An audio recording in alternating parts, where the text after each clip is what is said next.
بسم اللہ الرحمن الرحیم۔ السلام علیکم ورحمۃ اللہ وبرکاتہ۔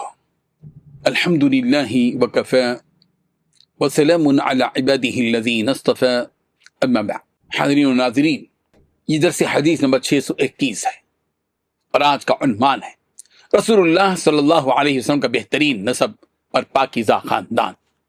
روایت سماعت کے لیے ترجمے کے بعد تشریح کی جائے گی۔ بسم اللہ الرحمن الرحیم۔ عن العباس بن عبد المطلب قال قلت یا رسول اللہ ان قریشا جلسوا فتذاکروا احسابهم بینهم فجعلوا مثلك مثل نخلة في كبوة من الأرض، فقال النبي صلى الله عليه وسلم إن الله خلق الخلق فجعلني من خيرهم من خير فرقهم وخير الفريقين، ثم تخير القبائل فجعلني من خير قبيلة، ثم تخير البيوت فجعلني من خير بيوتهم، فأنا خيرهم نفسا وخيرهم بيتا۔ رواه الترمذی۔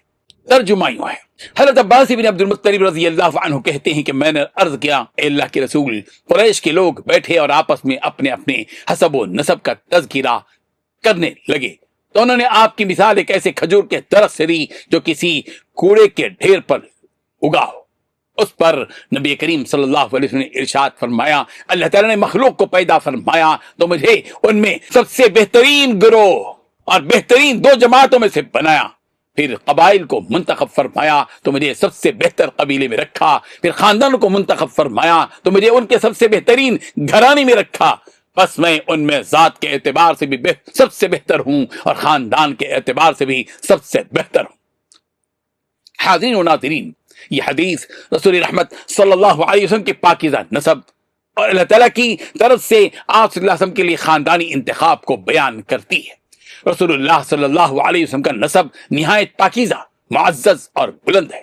اللہ تعالیٰ نے آپ صلی اللہ علیہ وسلم کو ایسے خاندان میں پیدا فرمایا جو عرب کے اندر عزت و شرافت کے اعتبار سے ممتاز تھی۔ آپ صلی اللہ علیہ وسلم کا تعلق قریش سے اور قریش میں بھی آپ صلی اللہ علیہ وسلم کا خاندان بنو ہاشم سے ہے۔ اس واقعے میں حضرت عباس رضی اللہ عنہ نے قریش کے ایک مجلس کا ذکر کیا جس میں لوگ اپنے اپنے حسب و نسب پر گفتگو کر رہے تھے اور بعض لوگوں نے رسول اللہ صلی اللہ علیہ وسلم کے نسب کے بارے میں نامناسب مثال بیان کی۔ اس کے جواب میں رسول اللہ صلی اللہ علیہ وسلم نے اپنی ذاتی فضیلت کا دعویٰ محض فخر کے طور پر نہیں فرمایا بلکہ اللہ تعالیٰ کے انتخاب کا ذکر فرمایا کہ اللہ تعالیٰ نے مخلوق میں سے بہترین لوگوں کو منتخب فرمایا اور پھر قبائل اور خاندانوں میں سے بھی آپ صلی اللہ علیہ وسلم کے لیے بہترین انتخاب فرمایا۔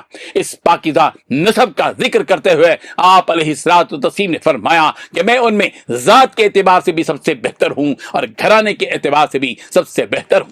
یہ حدیث ہمارے لیے سبق رکھتی ہے کہ اپنے خاندان اور نسب پر تکبر کرنے کے بجائے اللہ تعالیٰ کے نعمت کا شکر ادا کرنا چاہیے۔ اگر کسی کو اچھا خاندان، عزت، علم، مال یا کوئی اور دوسری نعمت حاصل ہو تو اسے دوسروں کو حقیر سمجھنے کا ذریعہ نہیں بنانا چاہیے۔ رسول اللہ صلی اللہ علیہ وسلم کا پاکیزہ اور معزز نسب ہونے کے باوجود آپ صلی اللہ علیہ وسلم کی پوری زندگی عاجزی کے ساتھ گزری، ایک دوسرے پر غمخواری میں گزری، خدمت خلق میں گزری، ایک دوسرے پر رحم کرنے میں گزری، عفو درگزر میں گزری، عدل و انصاف میں گزری، حسن اخلاق میں گزری۔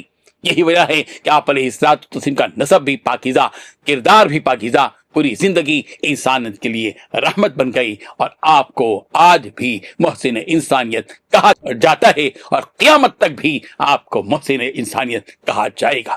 اللہ تعالیٰ ہمارے دلوں میں رسول اکرم صلی اللہ علیہ وسلم کی حقیقی محبت پیدا فرمائے اور ہمیں آپ علیہ الصلوۃ والتسلیم کے پاکیزہ اخلاق، سیرت اور سنت کی کامل پیروی کرنے والا بنائے، آمین۔ وآخر دعوانا ان الحمد للہ رب العالمین۔